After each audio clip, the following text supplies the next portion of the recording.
Parmi les nombreuses statues qui peuplent l'église de Penkesten, il en est une qui représente Saint Cornélie, le principal protecteur des bêtes à cornes en Bretagne Sud.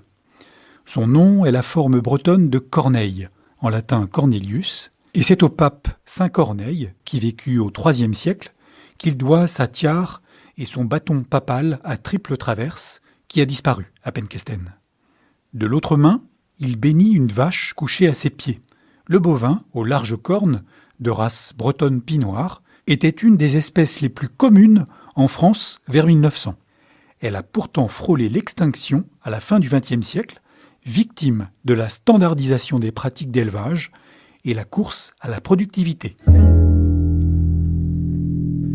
À la foire de Lochrist du 3 mai 1905, 560 de ces vaches pie-noires trouvent preneur sur les 800 bêtes présentes ce jour-là. C'est la vache emblématique de la région. De petite taille, la plus petite des races françaises, rustique, robuste et au caractère bien trempé. Adaptée au sol pauvre, sa sobriété et son indéniable facilité d'élevage vont de pair avec la grande qualité de son lait et de sa viande. Sa longévité est légendaire, jusqu'à 20 ans. À Inzinzac comme ailleurs, elle se contente de ce qu'elle trouve dans les landes, les fossés, les talus et les pourtours de culture, grien en breton. Aux enfants, la tâche de les surveiller, en particulier lorsqu'elles vaquent librement sur de vastes étendues. Avant la fixation par écrit d'un standard de la race, en 1884, par le syndicat des éleveurs de Bretonne pie-noir, la couleur de la robe est très variée. Pie noir, pie rouge, pie grise, etc.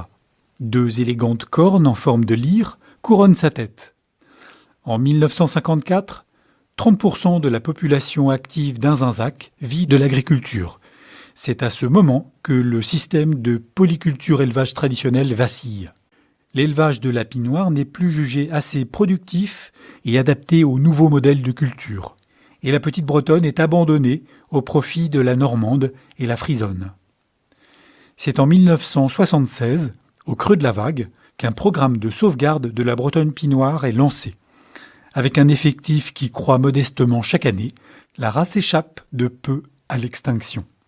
Le Saint Cornélie de Penkesten peut souffler, il aura toujours des bretonnes pie noires à bénir le jour de sa fête, chaque 2e dimanche de septembre.